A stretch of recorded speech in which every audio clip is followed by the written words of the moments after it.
अल्हम्दुलिल्लाह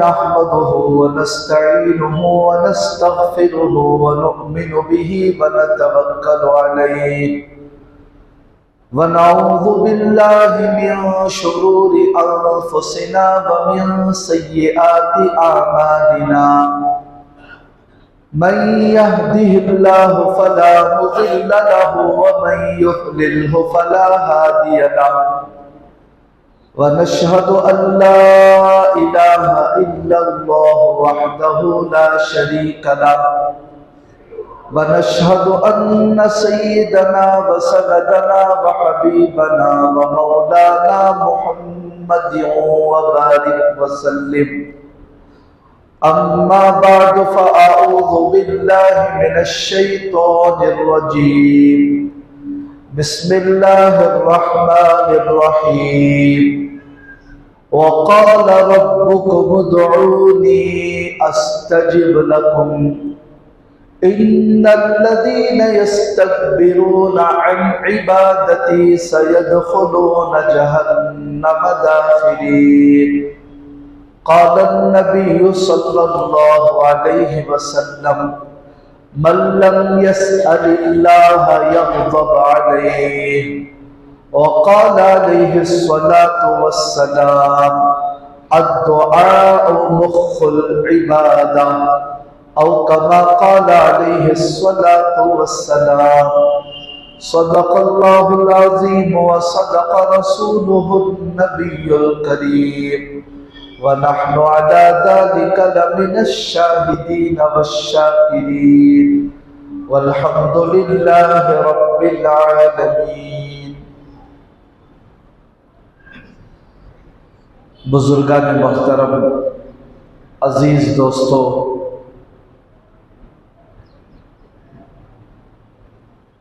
अल्लाह रब्बुल आलमीन की बेशुमार नियामतें तेज बारिश की तरह हमारे ऊपर बरस रही है,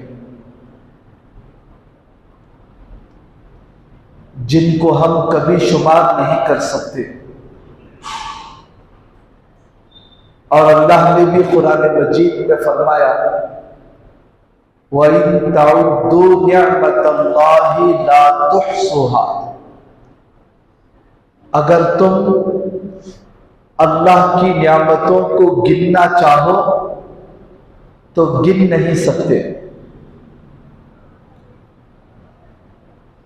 दुनिया में जितनी नियामतें फैली हुई हैं उन सब को छोड़कर हम अपने घरों में, हर घर में बड़ा सा शीशा होता है जिसमें पूरा इंसान नजर आता है। उस आईने के सामने खड़े होकर हम अपने आप को देखें, अपने सर के बालों से लेकर पैर के नाखून तक गौर करके देखें कि अल्लाह ने हमें कैसे बनाया, किस जगह पर बनाया, किस खतरे से बनाया, कैसे अल्लाह ने हमें सजाया, तो हमारी अक्लें हैरान हो जाएंगी। हम सिर्फ आईने के सामने खड़े होकर देखते रहे और अपने आप से सवाल करते रहे, अगर अल्लाह ये आंख अगर मुझे ना देता तो मेरी हालत क्या होती। लोग मुझे कहते कि अंधा आ रहा है, कान ना होते तो मैं बहरा बन जाता, जुबान ना होती, जुबान के अंदर बोलने की ताकत अल्लाह छीन लेता तो मैं गूंगा हो जाता, पैर ना देता तो मैं लंगड़ा हो जाता। कितनी नियामतें, अकल नामी चीज थोड़ी सी अल्लाह खत्म कर देता तो मैं पागल हो जाता। खाने में और पाखाने में फर्क मेरे लिए मुश्किल हो जाता। तो उस अल्लाह ने हमें कैसी कैसी नियामतें दी हैं। तो इन नियामतों की कदरदारी यह है कि हम अपने मालिक की नाफरमानी ना करें, उसकी मर्जी के मुताबिक अपने इन तमाम आज़ाद को इस्तेमाल करने की कोशिश करें। वो मालिक है, हम गुलाम हैं, वो खालिक है, हम मखलूक हैं, हम बंदे हैं। बंदे का माना ही होता है गुलाम का, और गुलाम अपने मालिक के सामने अपनी मर्जी से कुछ नहीं कर सकता। एक बुजुर्ग को घर के काम काज के लिए एक गुलाम की जरूरत पड़ी। वो खरीदने के लिए बाजार गए। पहले जमाने में लोगों को भी बेचा जाता था, औरतों को बांदी बनाकर, मर्दों को गुलाम बनाकर, जैसे गाड़ी, मोबाइल, तरकारी वगैरह बेचते हैं, ऐसे इंसानों को बेचा जाता था। लेकिन अब सारी दुनिया की हुकूमतों ने इंटरनेशनल एग्रीमेंट के तहत इस बात को कबूल कर लिया है, एक्सेप्ट कर लिया है कि अब कोई हुकूमत, कोई मुल्क किसी इंसान को गुलाम नहीं बना सकता। लेकिन पहले गुलाम बनाते थे। तो वो बुजुर्ग को घर के काम काज के लिए एक गुलाम की जरूरत पड़ी। बाजार गए गुलाम खरीदने के लिए। एक गुलाम बिक रहा था, कीमत तय हो गई। तो बेचने वाले ने बेचने से पहले बताया कि इस गुलाम के अंदर एक ऐब है, और ये तिजारत का उसूल है, तिजारत का ढंग है, तरीका है कि जब हम तिजारत करें, कोई चीज हम बेच रहे हो, तो उसके अंदर जो ऐब है वो ऐब बताकर बेचे। अगर कोई ऐब छुपाकर बेचेगा तो फिर वो तिजारत जो हलाल है वो हराम हो जाएगी, गुनाह होगा इसी तिजारत का, नुकसान और घाटा होगा ऐसे पैसे का जिसके अंदर ऐब को बताए बिना बेचा गया। तो बेचने वाले ने ऐब बताया कि इस गुलाम के अंदर एक ऐब है, वो ये है कि रात को सोता नहीं है। तो खरीदने वालों ने कहा, सोता नहीं है तो मेरा क्या जाता है, दिन में काम कर लेता है या नहीं। बस कहा कि ठीक है, काम तो बहुत अच्छा करता है, बस ऐब ये है कि रात को नहीं सोता। आज ना सोए उसकी मर्जी, मुझे तो अपना काम करना है, काम तो कर लेता है। कहा कि हाँ ठीक है। अब उसको घर ले आए और घर ले आकर पूछे कि भाई तेरा नाम क्या है। उसने कहा कि मालिक आप जो नाम रखेंगे वही मेरा नाम है। अच्छा, क्या खाता है? आप जो खिलाएंगे वो खाऊंगा। क्या पहनता है? आप जो देंगे वो पहनूंगा। अच्छा, कहां रहेगा? आप जहां हुक्म देंगे वहां रहूंगा। हर सवाल का एक ही जवाब। तो उस गुलाम के मालिक ने कहा कि तेरे दिल में भी कोई ख्वाहिश है या नहीं? तो वो गुलाम कहने लगा, अगर मेरे दिल में भी कोई ख्वाहिश होती, मैं भी अपनी ख्वाहिश पर अमल करता, तो मैं भी गुलाम नहीं मालिक होता। गुलाम का मतलब ही यही है कि वो मालिक के मर्जी के ताबे अपनी ख्वाहिश को फना कर दे, इसी को गुलाम कहते हैं। तो उस गुलाम की बात बड़ा दिल को लगी। अब जब रात का वक्त आया तो देखा कि ये रात में सोए बगैर करता क्या है।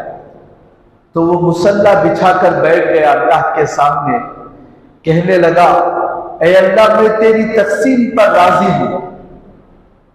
तू किसी को बादशाह बनाता है, किसी को फकीर बनाता है, सारी दुनिया में तेरा ही चल रहा है। तमाम दुनिया में खेत उसी का, अकेला बैठे खिला रहा है। किसी के घर में है शादियां ने, किसी के घर में है गम के सदमे, किसी को झोली बगल में देकर गली में दर दर घुमा रहा है। सब अल्लाह तेरी तारीफ है। तू किसी को मालिक बनाता है, किसी को गुलाम बनाता है। तूने मुझे गुलाम बनाया तो मैं दिन भर तेरी एक मखलूक का गुलाम हूं, मुझे उसकी नौकरी से फुर्सत नहीं मिलती, लेकिन ये रात मेरे पास बाकी है, इस रात को मैंने तेरे लिए वक्फ किया है। अब इस रात में मैं तेरी इबादत करूंगा। तूने जिस बंदगी के लिए मुझे पैदा किया है वो बंदगी का हक मैं रात में अदा करूंगा। तो वो गुलाम खरीदने वाले को बड़ा असर हुआ गुलाम की बातों से, और उनके दिल को एहसास हुआ और वो भी सोचने लगे, अरे मैं भी उस मालिक का गुलाम हूं, जिसने इस गुलाम को पैदा किया उसने मुझको भी पैदा किया, तो मैं अपने मालिक के साथ कितना ताल्लुक रखा हूं। जैसे ये गुलाम इस दुनिया के मालिक के सामने अपने सारी ख्वाहिशात को फना कर दिया, तो उस खालिक व मालिक जो सारी जहां को बनाने वाला है, उस परवरदिगार का मैं गुलाम हूं, तो उसके सामने मैं अपनी ख्वाहिशात को कितनी फना करता हूं, मैं उसके सामने कैसे ताबे बनता हूं। तो तौबे की तौफीक मिल गई, रुजू इल्लाह की तौफीक मिल गई। जिंदगी उस गुलाम की चंद बातों ने खरीदने वाले की जिंदगी को तब्दील कर दिया। आज गौर से देखें तो हम भी किसी के घरों में गुलाम काम करते हैं, किसी की फैक्ट्री में नौकर काम करते हैं, और कोई आदमी घर बना रहा है, दुकान बना रहा है, तो मजदूरी के लिए किसी गुलाम को लेकर आता है, तो हम देखते हैं काम के वक्त में थोड़ी देर अगर मजदूर रेस्ट लेने के लिए बैठ जाए या काम छोड़कर फोन के अंदर मशगूल हो जाए, तो मजदूरी पर रखने वाला डांटता है, काम के वक्त में क्यों बेकार वक्त जाया कर रहा है। अरे मेरी मजदूरी बेकार जाया हो रही है, तुझे नौकरी इसलिए नहीं रखा हूं कि तू इधर उधर के काम करे, नौकरी के वक्त में नौकरी कर। मामूली दुनिया का आदमी जो चंद पैसे किसी इंसान को नौकरी पर देता है, वो भी पसंद नहीं करता कि मेरा खाकर, मेरी फैक्ट्री में रहकर मेरे पैसों पर पलने वाला मेरे दिए हुए वक्त में कुछ कोताही करे। दुनिया का एक अदना सा मालिक बर्दाश्त नहीं कर सकता। तो हम सोच कर देखें, जिस अल्लाह ने हमें एक नापाक कतरे से पैदा किया और ऐसी जगह पर पैदा हुआ जहां पर हमारे पैदा होने का कोई शक्ल सूरत नहीं है, वहां पर अल्लाह ने हमारे सारे आज़ा बनाए, इतना बेहतरीन इंसान बनाया, इतनी बेहतरीन सलाहियतें अल्लाह ने दी, देखने की, बोलने की, सुनने की, पकड़ने की, चलने की, और उससे बढ़कर हमें ईमान वाला बनाया और एक इंसान बनाया। इतनी नियामतों के देने वाले अल्लाह, हम उसकी इबादत कितनी करते हैं, हमारा उसके साथ कितना ताल्लुक है, हम उसको कितना मानते हैं। हर आदमी अपने आप को गौर करने की जरूरत है। वो अल्लाह कुरान मजीद में बड़े प्यार से अपने बंदों से कह रहा है, या अय्युहल इंसान मा गर्रका बिरब्बिकल करीम। जैसे कोई बच्चा अपने माँ बाप से नाराज होकर चला जाता है, घर छोड़कर चला जाता है, तो रिश्तेदार आकर समझाते हैं, अरे तुझे बचपन से जिस बाप ने पाला, जिस माँ ने अपने पेट में रखकर पाला, थोड़ी सी बात पर उससे नाराज होकर चले जाना कितनी बड़ी नादानी की बात है। तेरे माँ बाप के तेरे ऊपर कितने एहसानात हैं। लोग नाराज होने वाले को समझाते हैं, हम जो गफलत में जिंदगी गुजार रहे हैं अल्लाह को छोड़कर। अल्लाह इस आयत में बता रहा है, या अय्युहल इंसान, ए इंसानो, मा गर्रका बिरब्बिकल करीम। उस करम, इतने करीम आका से किस चीज ने तुम्हें धोखे में डाल दिया, किस चीज ने तुम्हें रास्ता भटका कर अल्लाह को छोड़कर दूसरी तरफ तुम लोग चले गए।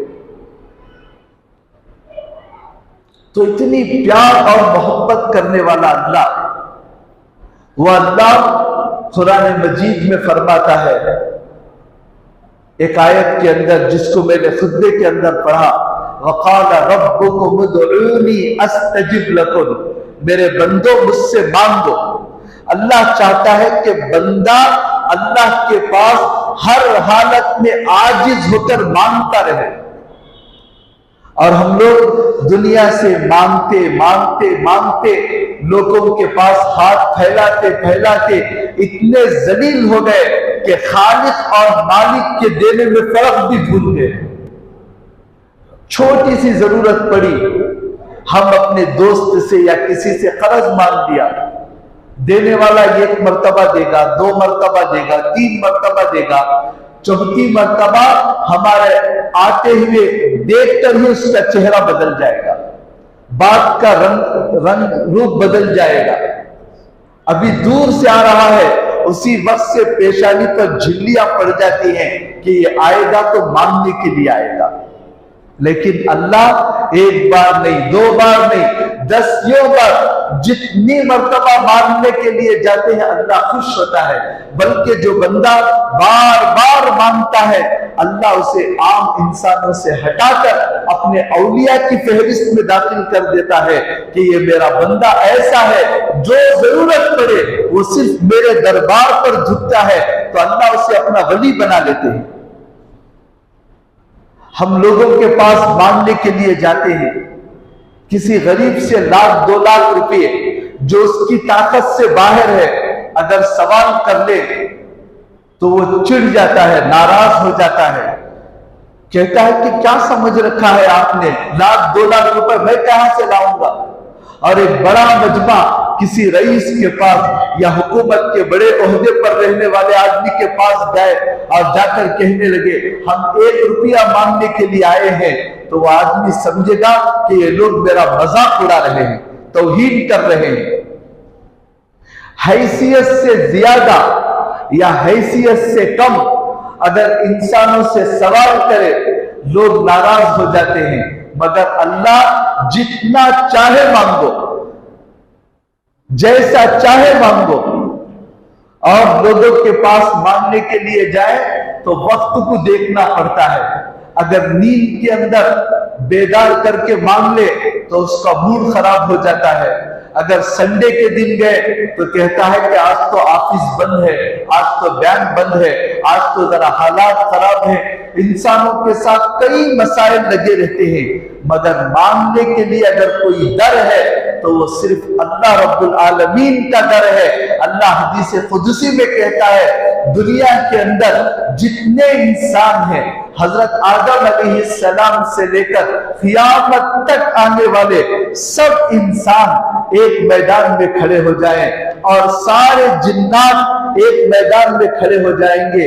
अलग अलग मुल्क में रहने वाले, उनकी अलग अलग लैंग्वेज है, कोई अंग्रेजी बात करने वाला, कोई अरबी बात करने वाला, कोई तेलुगु तमिल बात करने वाला।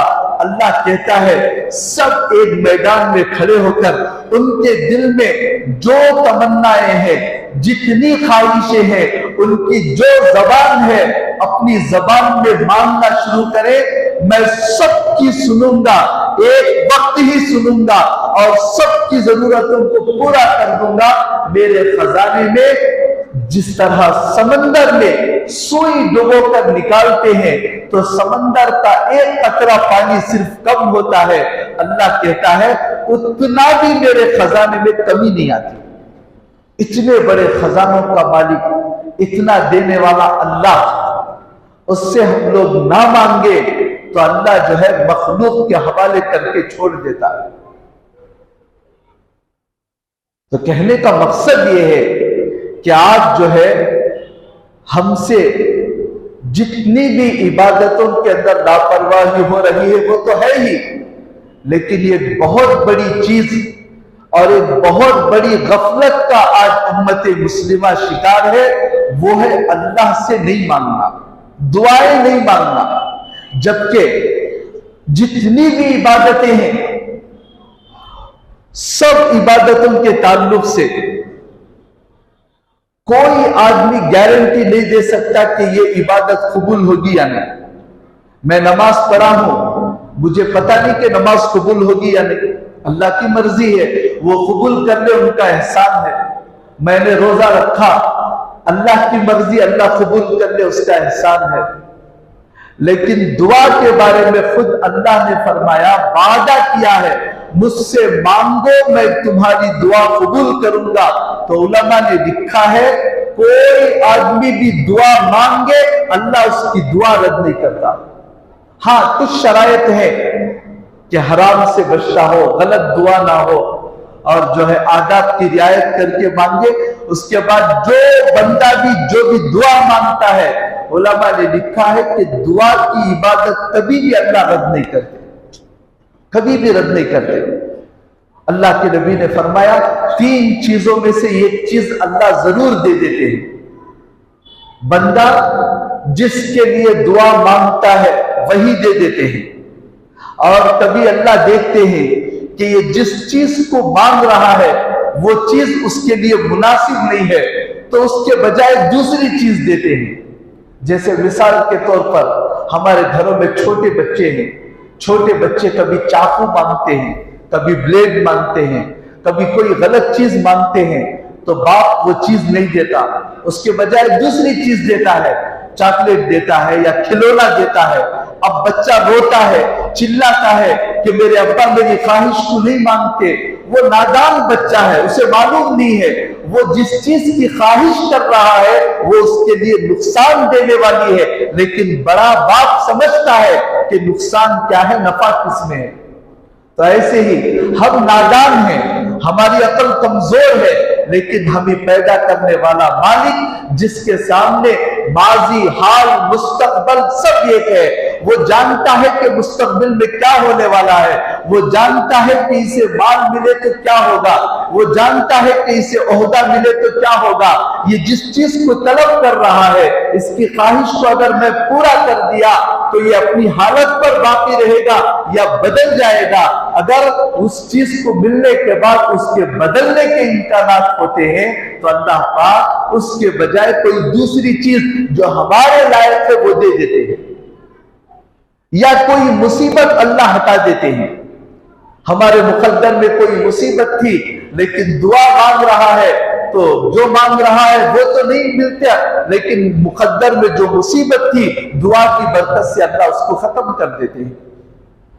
यह तीसरी बात फरमाई कि क़ियामत के मैदान में अल्लाह पाक बंदे को खड़ा करके अल्लाह पाक बंदे से पूछेंगे, मेरे बंदे मैंने तुझसे कहा था मुझसे दुआ मांग, मैं कबूल करूंगा, क्या तूने मुझसे दुआएं मांगी थी? वो कहेगा कि अल्लाह पाक मैंने बहुत मांगी थी। तो अल्लाह कहेगा तेरी कोई दुआ ऐसी नहीं है जिसको मैंने कबूल ना किया हो। फिर अल्लाह के नबी फरमाते हैं उस बंदे को दुनिया में जितनी दुआएं उसने मांगी है अल्लाह हर दुआ को याद दिलाएंगे और उसको बताएंगे तूने फुला वक्त में ये दुआ की थी, उसका ये बदला मिला है। फुला मुसीबत दूर होने की दुआ की थी, मैंने हटा दी। फुला परेशानी दूर होने के लिए दुआ की थी, उसका असर तुझे मालूम नहीं हुआ तो मैंने उसके बदले फुला मुसीबत हटा दी, ये हटा दी, वो हटा दी। और जो जो दुआएं कबूल नहीं हुई उसका सवाब और अजर क़ियामत के मैदान में अल्लाह देंगे। इतना देंगे कि वो सवाब पहाड़ों के बराबर होगा। तो उस सवाब को देखकर वो बंदा तमन्ना करेगा काश दुनिया में मेरी एक दुआ भी कबूल ना होती तो कितना अच्छा होता। तो इसलिए मेरे दोस्तों और बुजुर्गों, अल्लाह रब्बुल आलमीन से दुआ मांगने में कभी बखालत नहीं करना चाहिए और मायूस नहीं होना चाहिए और इस इबादत से महरूम नहीं होना चाहिए।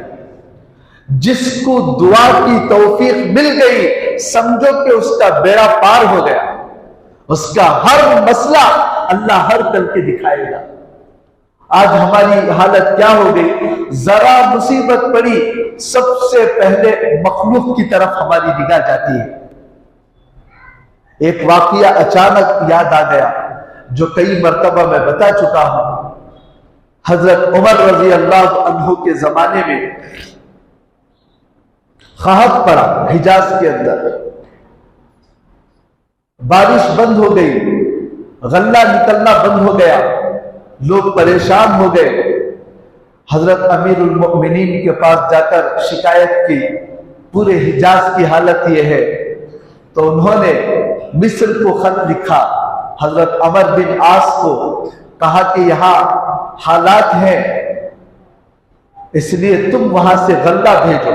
और मिस्र उस वक्त बहुत सरसब्ज और शादाब मुल्क था, पानी की फरावानी थी, खेतियां थी, गल्ला खूब था। उन्होंने जवाब लिखा, अमीरुल मोमिनीन आप परेशान ना हो, हमारे यहाँ गल्ला बहुत है, मैं अभी आपके हुक्म से गल्ला भेजूंगा, ऊंटों के ऊपर लाद कर इतना गल्ला भेजूंगा कि पहला ऊंट मदीने में होगा, आखिरी ऊंट मिस्र के अंदर होगा। और भेजा भी इतना गल्ला। अमीरुल मोमिनीन ने ऐलान किया, गल्ला आ रहा है, सब खुला वक्त में आ जाएं, तकसीम कर देंगे। तो देहात में एक सहाबी थे, उनका नाम था बिलाल। वो भी सोचने लगे, चलो गल्ला आ रहा है, जाकर मांग लेंगे, परेशान हो। तो उन्होंने अपनी बकरी को ज़बाह किया, तो बकरी के अंदर से खून नहीं निकला। बकरी भी भूख के मारे, प्यास की वजह से ऐसी हो गई थी जैसा ज़बाह करने के वक्त में खून निकलना चाहिए था, ऐसा खून नहीं निकला। तो देखकर उन्हें बहुत दर्द हुआ। इंसान तो इंसान, जानवर भी इस कहत के अंदर इस तरह परेशान हो गए। उसी परेशानी की हालत में उनको नींद लगी, ख्वाब देखा कि अल्लाह के रसूल उनसे फरमा रहे हैं, बिलाल जाओ और जाकर उमर से कहो कि उमर अकल से काम लो, अकल से। अब ये आए और आकर हजरत अमीरुल मोमिनीन हजरत उमर रजी अल्लाह अन्हु से कहा कि मैंने एक ख्वाब देखा है, ख्वाब में अल्लाह के रसूल फरमा रहे हैं, उमर से कहो कि अकल से काम लो। अब हजरत उमर हैरान हो गए, परेशान हो गए। ख्वाब तो सच्चा ख्वाब है, नबी का ख्वाब झूठा नहीं हो सकता। जो आदमी नबी को देखता है बस वो सच्चा ख्वाब है, उसने नबी ही को देखा। बाकी शेख अब्दुल कादिर जिलानी ख्वाब में आ गए, मोइनुद्दीन चिश्ती रहमतुल्लाहि अलैह, बड़े बड़े औलिया ख्वाब में आ गए, या जिब्राइल भी आ गए, इजराइल भी आ गए। तो शैतान उनकी शक्ल बनाकर आने की ताकत रखता है, लेकिन नबी की सूरत नहीं बना सकता। नबी को जिसने देखा, वाकईतन उसने देखा, उसका ख्वाब सच्चा ख्वाब है। हजरत उमर सुनकर परेशान हो गए कि ख्वाब तो सच्चा है, अब मुझसे जरूर कोई भूल हो रही है, कोई चूक हो रही है। फौरन मस्जिद नबवी गए, सब मजमे को इकट्ठा किया मस्जिद के अंदर और मेंबर पर खड़े होकर ऐलान किया, लोगों बताओ मुझसे कुछ गलती हुई है, मुझसे कोई गलत काम हुआ है, मुझे समझ में नहीं आ रहा है कि मुझसे क्या गलती हुई है, तुमको अगर दिखाई दे रहा है तो बताओ। सब मजमा हैरान, किसी ने जवाब नहीं दिया। तो हजरत उमर ने फिर कहा कि मैंने ख्वाब, फुला साहबी बिलाल बिन रिबाह, इन्होंने ख्वाब देखा है कि इस तरह अल्लाह के रसूल ने फरमाया है, जरूर मुझसे कोई भूल हुई है, क्या गलती हुई है। तो तब दूर में एक साहबी खड़े हो गए, कहने लगे कि अमीरुल मोमिनीन आपसे ये गलती हुई है। कहा कि क्या गलती हुई। तो वो कहने लगे, हमारे ऊपर मुसीबत आ गई, बारिश बंद हो गया, कहत पड़ गया, सारा हिजाज तड़प रहा है गल्ले के लिए, पानी के लिए। हम सब आपके पास आए तो आपने उमर बिन आस को खत लिखा। आपको चाहिए था कि जिस अल्लाह ने बारिश को रोका है, जिस अल्लाह ने गल्ले को तंग कर दिया है, उस अल्लाह से मांगे, बजाय अल्लाह से मांगने के आप मखलूक की तरफ मुतवज्जा हुए, यही आपकी गलती है। हजरत उमर समझ गए, हाँ वाकईतन मुझसे गलती हुई, और सबको लेकर नमाज इस्तिस्का अदा की और अल्लाह से ऐसी दुआ मांगी, दुआ खत्म होने से पहले अल्लाह ने बारिश को उतार दिया। तो ये वाकया बताता है कि जब बंदा अल्लाह को छोड़कर मखलूक की तरफ मुतवज्जा होता है तो अल्लाह मखलूक के हवाले कर देते हैं, तू जान तेरी मखलूक। लेकिन अगर अल्लाह के पास रुजू करता है, अल्लाह पाक उसके मसले को हल करेंगे। अल्लाह पाक दुआओं को सुनते हैं। वइज़ा सअलका इबादी अन्नी फइन्नी करीब। अल्लाह ने कुरान पाक में नबी से फरमाया, ए नबी आप कह दो, अगर कोई आकर पूछे मेरे बारे में अल्लाह कहाँ है, तो कह दो मैं शहरक से ज्यादा करीब हूं। जब बंदा मुझे पुकारता है, मैं पुकार को जवाब देता हूं, सुनता हूं बंदे की जवाब का। कैसे सुनते हैं अल्लाह? हजरत मूसा अलैहिस्सलातु वस्सलाम के जमाने में,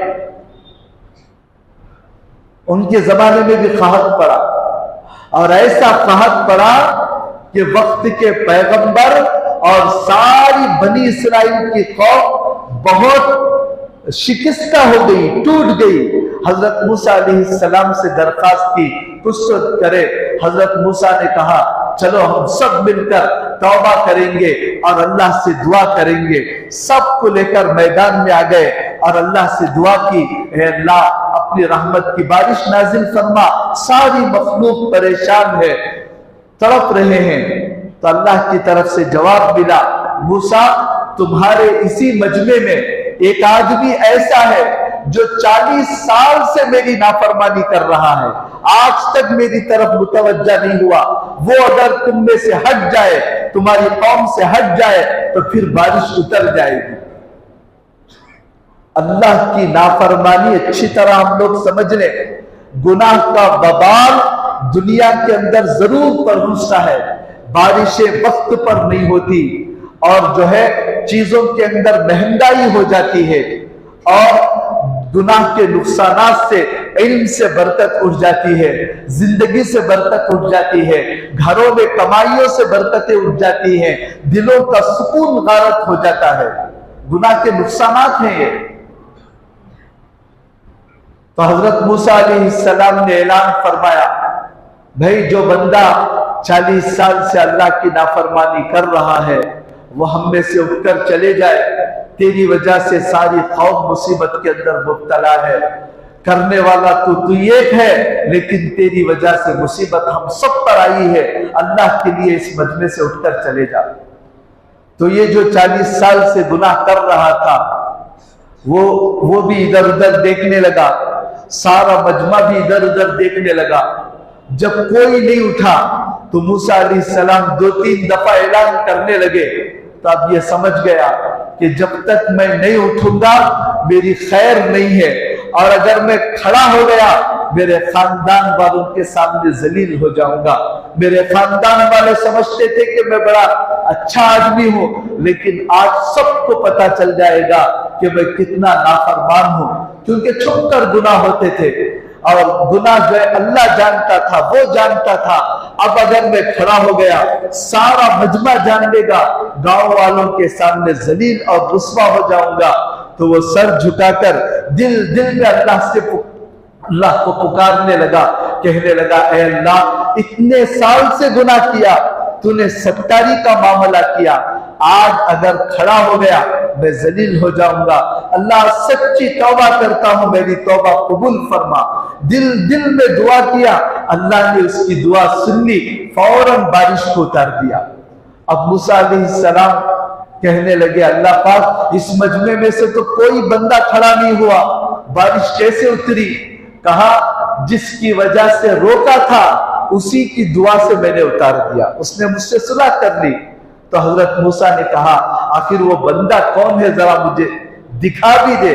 तो अल्लाह ने कहा, 40 साल से नाफरमानी करता रहा, मैंने उसे लोगों के सामने जलील नहीं किया, लोगों के सामने जाहिर होने नहीं दिया।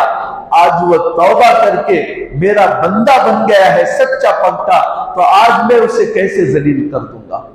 तो ऐसे सुनने वाले, ऐसे मोहब्बत करने वाले अल्लाह से हम लोग दुआ ना मांगे तो हम खुद सोच कर देखें हमारा कितना घटा खसारा और नुकसान होगा।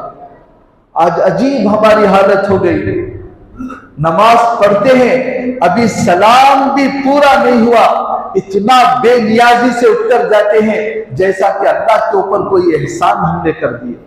भाई अल्लाह ने बुलाया है अपने घर के अंदर, थोड़ी देर बैठे अल्लाह से मांगे। फर्ज नमाजों के बाद दुआ कबूल होती है। अल्लाह कहता मेरे बंदे तेरे सब मसले मैं हल करने वाला। दो ठोल मारी, सीधा उठकर चले गए।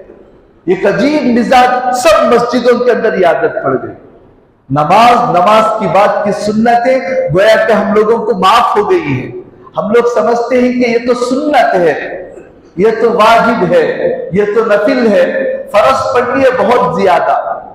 मेरे दोस्तों, क़ियामत के दिन अगर फराइज के अंदर कमी हो गई तो अल्लाह पाक फरिश्तों से कहेंगे, देखो कुछ सुन्नतें कुछ नफिलें भी इसके पास है या नहीं, अगर मिल गई तो उनको उठाकर फर्जों से कमी पूरी कर दी जाएगी, वरना एक एक नमाज का जो वबाल है आप पढ़कर देख ले, बयान करने के लिए जबान कांपती है।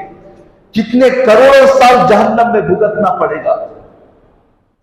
हम लोग सिर्फ फर्ज नमाज, कौन गारंटी दे सकता है कि मेरी सब फर्ज नमाजें मुकम्मल कबूलियत के काबिल है? जब कोई नहीं कर सकता तो आगे पीछे सुन्नतों का हम लोग एहतमाम करें। नमाज से पहले सुन्नतें हैं, नमाज के बाद सुन्नतें हैं, ये सब इबादतें हैं। और जब आ ही रहे हैं मस्जिद को, थोड़ा सा वक्त लेकर आए, 10-15 मिनट, और अल्लाह से मांग कर जाए। अल्लाह से मांगने की आदत धीरे धीरे धीरे खत्म होती जा रही है। बिल्कुल दुआएं जो है रटी रटाई अल्फाज, बस इमाम साहब मांग लिए, सब आमीन कहे, मुंह पर फेंक लिया। अब इमाम साहब क्या मांगे किसी को पता नहीं, वही रटी रटाई दुआएं। इसलिए सिर्फ इमाम साहब की दुआ पर इक्तिफा ना करें, हम खुद से मांगे। इमाम साहब की दुआ खत्म हो गई, ठीक है, वो तो सब मजमे की रियायत करके मुख्तसर 2-3 अल्फाज मांगते हैं, लेकिन बाद में मांगे। अगर नफिले नहीं है, बाद में सुन्नतें नहीं है, तो लंबी दुआ मांगे। अल्लाह से मांगने में कितना मजा है। और ऐसी इबादत है कि हमारी एक दुआ भी रद्द नहीं होती, अल्लाह की कसम रद्द नहीं होती। जब अल्लाह का वादा है, अल्लाह के नबी बता रहे हैं, हम मांगते जाएं। दुआ की बरकत से आई हुई मुसीबतें भी खत्म होती हैं और आने वाली मुसीबतों को भी अल्लाह रोक लेता है। आज हम लोग कैसी कैसी मुसीबतों के ऊपर घिरे हुए हैं, मुसलमान कितनी परेशान है। ऐसे वक्त में तो हम लोगों को ऐसा दुआ मांगना चाहिए जैसे डूबने वाला मांगता है। समंदर में जा रहा है, कश्ती टूट गई, बचाने वाला कोई नहीं है, तो जैसे तड़प कर दुआ मांगता है, ऐसे तड़प कर दुआ मांगने का ये वक्त है। हर तरफ से हालात हैं, हर तरफ से फितने हैं, हर तरफ से ईमान पर खतरा है, हर तरफ से मुसलमानों को खतरा है। तो ऐसे वक्त में हम अल्लाह के साथ अपने ताल्लुक को मजबूत जोड़े, दुआओं की खूब आदत डालें, खास तौर पर तहज्जुद की दुआ। अगर रात में नहीं हो सकता, ईशान के बाद ही तहज्जुद पढ़ लें। ईशान के बाद 2 रकात सुन्नत पढ़ लिए, तो वितर से पहले 4 रकात तहज्जुद की नियत से पढ़ ले, बस हमारी तहज्जुद अदा हो जाएगी। उसके बाद खूब दुआ मांगे। आधी रात के बाद आसमान दुनिया पर अल्लाह की तरफ से ऐलान होता रहता है कोई मांगने वाला, मैं देने के लिए तैयार हूं। मगर हम लोग मस्त नशे में हैं, ना फजर का ख्याल, ना तहज्जुद का ख्याल, ना दुआओं का ख्याल, ना सुन्नतों का ख्याल। मेरी दोस्तों, ऐसी जिंदगी हमें दुनिया के अंदर भी तबाह और बर्बाद कर देगी। सब मसाइल को हल करने वाली जात अल्लाह की है। अल्लाह को नाराज करके दुनिया की तरफ जाएंगे, जितना जाते रहेंगे उतनी मुसीबतें बढ़ती रहेंगी। जैसे कहते हैं, कीचड़ में फंसने वाला, चिक्कर में फंसने वाला जितना हाथ पैर हिलाएगा उतना ही ज्यादा अंदर घुसेगा। ऐसे ही दुनिया के अंदर फैलकर अपने मसाइल को हल करने के लिए जाएंगे। दुनिया के अंदर खुदा की कसम हमारा एक बार का मसला भी हल होने वाला नहीं है। सब मसाइल हल करने वाली जात अल्लाह की है। अल्लाह से ताल्लुक को तोड़कर दुनिया वालों के पीछे फिरते रहे, कभी भी हमारे मसाइल हल होने वाले नहीं है। तो आज के इस जुमा में सिर्फ इतनी बात बताना है कि अल्लाह ने कुरान मजीद में वादा किया है, उदउनी, मेरे बंदो मुझसे मांगो, अस्तजिब लकुम, मैं तुम्हारी दुआओं को कबूल करूंगा, तुम्हारी पुकार का जवाब दूंगा। तो हम जो है दुआओं को खूब एहतमाम करें। अल्लाह के नबी ने फरमाया, मन लम यसअलिल्लाह यग़ज़ब अलैहि, जो अल्लाह से दुआ नहीं मांगता अल्लाह उससे नाराज हो जाता है। और एक हदीस में फरमाया, अद्दुआउ मुख्फुल इबादत, दुआ तमाम इबादतों का मग़ज़ है। जैसे हम लोग मौज लेते हैं केला, तो असल केले के अंदर छिलका नहीं खाता कोई, छिलके को छीलकर उसके अंदर का जो मग़ज़ है वो खाता है। नारंगी लेता है तो छिलके को छीलकर वो तो फेंक देता है, उसके अंदर का मग़ज़ खाता है। तो अल्लाह के नबी ने ये मिसाल देकर फरमाया, जैसे आदमी केले का मग़ज़ असल जानकर उसे खाता है, नारंगी के मग़ज़ को असल समझकर उसे इस्तेमाल करता है, ऐसे ही तमाम इबादतों का मग़ज़ दुआ है। नमाज अदा कर ली लेकिन दुआ मांगे बगैर जा रहे हैं। हाँ, कभी अचानक कोई इमरजेंसी काम पड़ गया, ट्रेन जा रही है, बस छूट रही है, जरूरी काम है, कभी कभार चले गए, कोई बात नहीं। लेकिन आदत बना लेना, अल्लाह से बेनियाज होकर जीना, महीने महीने हो जाते हैं, 5 मिनट अल्लाह के पास मांगने के लिए वक्त हमारे पास नहीं है। घंटे लायरों के पास फिरेंगे, घंटे पुलिस वालों के पास फिरेंगे, अगर कोई मालदार कुछ पैसे देता है तो घंटे चापलूसी करेंगे। लेकिन जो अल्लाह हमारी हर जरूरत को पूरा करने वाला है, देख ले हम अपनी जिंदगी का जायजा लेकर रोजाना कितनी देर हम अपने अल्लाह से लौ लगाते हैं, कितनी देर हम अपने अल्लाह से बातें करते हैं, कितनी देर रोजाना हम अपने नबी को याद करते हैं। अल्लाह और उसके नबी के इतने एहसानात भूल चुक कर भी हम सब जो असल थे उनको भूल गए, सबको पकड़ लिए। तो हम सब इरादा करें, दुआ भी करें और कोशिश करें आज ही से, इसी नमाज से, कि इंशाअल्लाह हम नमाज की सुन्नतें भी पढ़ेंगे और दुआ भी मांगेंगे इंशाअल्लाह। रोजाना एहतमाम से मांगते रहे। अल्लाह इंशाअल्लाह दुआ की बरकत से मरने से पहले अपने औलिया के अंदर हमें शामिल करेगा। जो मांगा है वो जरूर मिलेगा, अगर नहीं मिलेगा तो याद रख ले आखिरत में तो जरूर मिलेगा। हमारी मुसीबतें तो दूर हो जाएंगी, अब की न मुसीबत से ही पता नहीं आगे चलकर क्या आने वाली है, उस मुसीबत से तो अल्लाह हमारी हिफाजत फरमाए। अल्लाह हम सबको अमल की तौफीक अता फरमाए, सुनी हुई बातों पर अमल की तौफीक अता फरमाए।